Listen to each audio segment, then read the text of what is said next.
Well, good morning. I'm going to try to redo a video I did many years ago on beading, turning beads with different tools. Apparently, when I lost all this problem on my computer, that's one of the videos that disappeared. So let's get started.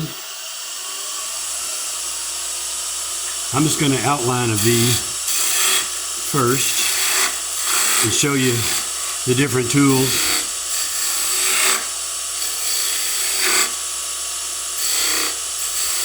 So I'm using the toe of the skew to kind of define my beads. You could do it with a different tool depending on your beads. This is a 3-point tool. The problem with this is it's going to leave a really wide space in between the beads, which is okay if that's what you want. But we'll start with that tool. What I do is with this tool is you push it in and then you drag it out. You have to keep the point away from that edge. So I drag it out. And I apologize, I'm going to end up blowing the sawdust off, which is going to be really obnoxious in this microphone. But that makes a fairly nice bead, and it's easy to do. It's an easy tool to make. You simply take a round shaft and you grind 3 flats on it. I do it by putting a hex nut. You can see there's a flat area right here. I put a hex nut on there, and then I go to my grinder, and all I got to do is do every other flat area, and it gives me the exact 3 sides. The way a lot of people learn to turn beads is with a skew. You push the skew in, and you pull it out and you scrape. It's a very safe way to do it. Even to this day, I do antique clock repairs, and sometimes they give me one piece of wood that's really old, and there's absolutely no chance for error. And I'm pretty good with a skew, and I'm pretty good with a spindle gouge, but sometimes it's just a safe thing to do, is to use the toe of the skew and just gently drag it around. It does require more sanding than using a skew or a spindle gouge. Let's talk about carbide scrapers. Carbide scrapers. This is one of the Woodpecker Ultra Shear. Very sharp. You have to kind of tilt it a little bit. There's an angle to the tool, so you can't always just drag it around. I find sometimes I have to tilt it to the inside. Now you can, with this tool, you can actually go this way. You have to be really careful because it's really easy to get a groove. So usually what I end up doing is going back, using that, pull it back around, clean up the bead. So that tool can be used. The way I learned to turn beads, of course, at first was with a spindle gouge. The trick with spindle gouges over the skew, you got a bevel. And the bevel, if you want a straight-sided bead, the bevel needs to be there. You see how far my handle is? Over here. Handle's way around that direction. So when I start out, if you did, all you do is rotate the tool like this, what you end up with is a bead that's V-shaped. Because in order to end up with a square shape, what I have to do is, as I rotate the tool, I have to move the handle. I'm trying to do it extremely slow to show you how far the handle has to move. But we start the cut, and I swing the handle, and I lift the handle. Now the reason you have to lift the handle is because the bottom of the bead is smaller than the top, so I have to lift the bead. Now you could feasibly have the flute pointing this way and turn your bead simply by swinging the handle. Start with the bevel rubbing. I've got the flute pointed to the left, and I'm just pushing in. That's not a bad way. It's not as quick.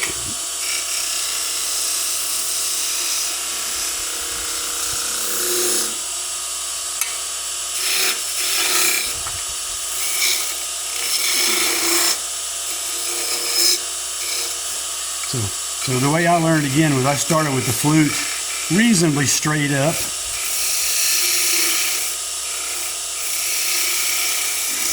And I probably should have sharpened this tool before we started. I used it a lot yesterday and it hadn't been on the grinder, but it's okay. But you rotate it. I want to rotate the tool. I'm going to swing the handle to the right and I want to lift the handle up. So it's 3 movements. So rotate the tool, swing the handle, and lift the handle up. Now you'll notice I have the flute perfectly parallel on that side. The reason I do that is if I go around here, I'm going to hit this bead and I could damage that bead.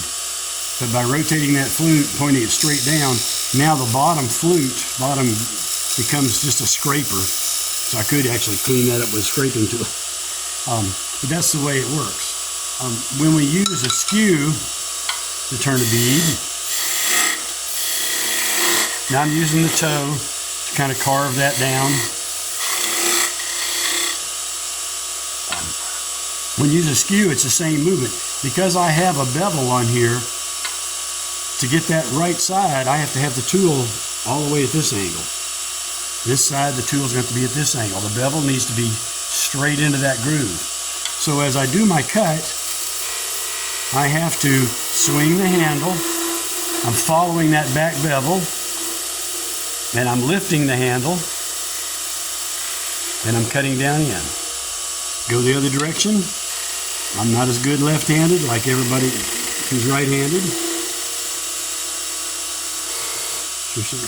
Now there's 2 ways to do this that I learned early on, or 2 or 3 ways actually.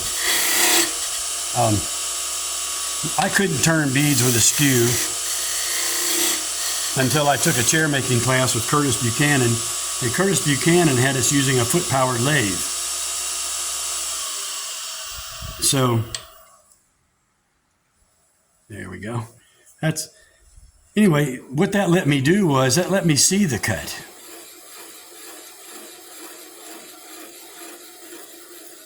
Now, because I got hard spots and bad spots, it's a little tricky. See, now the reason I got that kickback, I moved my body faster than it wanted to cut. And so the heel dug in, and I got that spiral. Turning this slow is really challenging.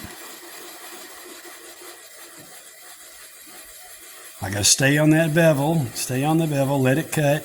Now it's going to cut slower as I go down to the bottom, which is why it kicked back. As I was starting around, since it's cutting slower,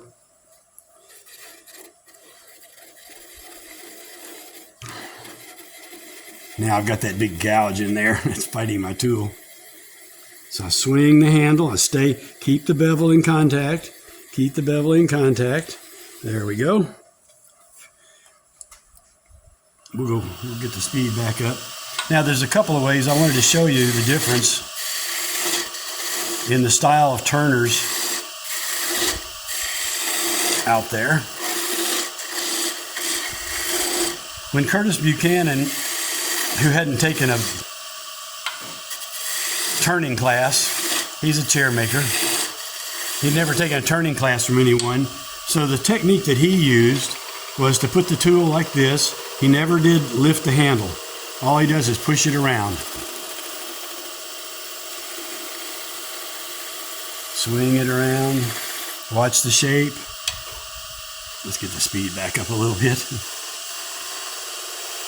So he starts there. He's not lifting the handle, not doing anything. He's simply cutting. And he's got get rid of that so I can show you the details better.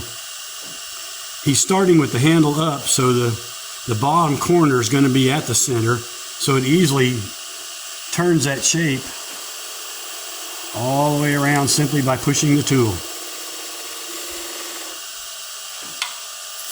Get rid of that. So we'll do this one. Start it right there. push the tool around. Now the cut will move down toward the bottom, but I'm not having to lift the handle, I'm not having to do anything else. That's one method of doing it. The method that I learned early on from George Hatfield out of Australia, I think it was Australia, was you start the cut about a third of the way down and it goes toward the heel.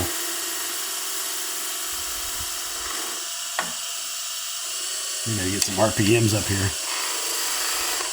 So I start the cut about there, I swing it around, I lift the handle up, I'm kind of rotating the tool. So the tool ends up way over here. Move the handle to the left, lift the handle up, finish the cut just like that.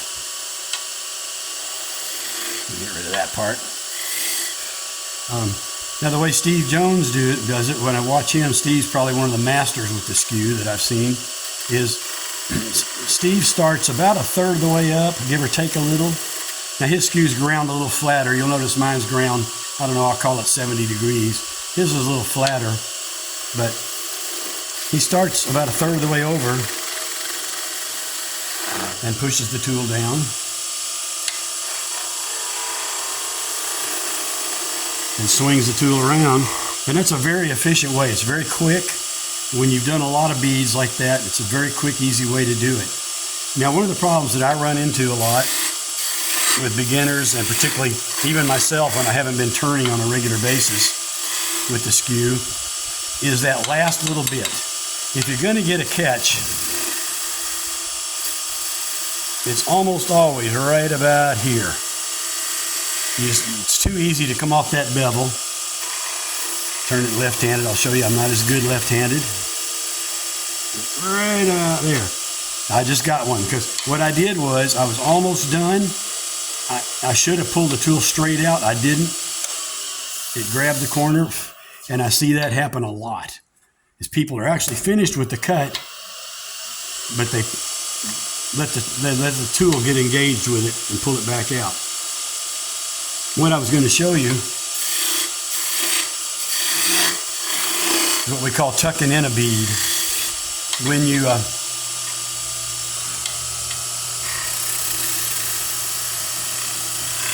roll the cut, I'm having to do these left-handed and right-handed this morning. Let's say that I don't quite get that shape right. Turn it over and use the toe. Find your bevel. And just, we call tucking it in. You can see I can rotate the tool. And again, I came off the bevel. I got that. You got to start the cut gently. Make sure you're on the bevel.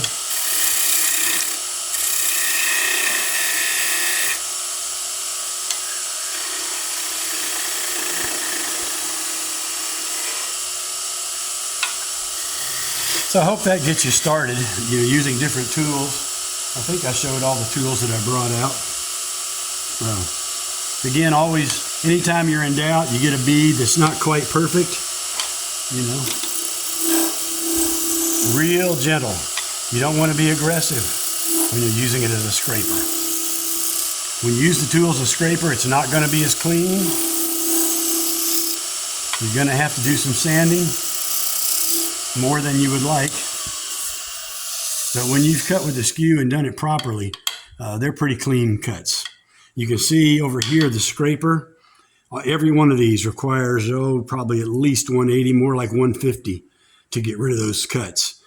Some of these beads that I did with the skew, like that one right there, that's easily 320. And that's only because I got a couple of corners that are out of square. So anyway, I hope that helps you turning beads. If you want to see a different style turning beads, go to my Turning Beads 2 video, which shows how to use beading tools to cut. What I don't like about the beading tools is they always leave a finish that's a little rougher, that takes a lot more sanding. So I hope that helps. Stay tuned for my next video.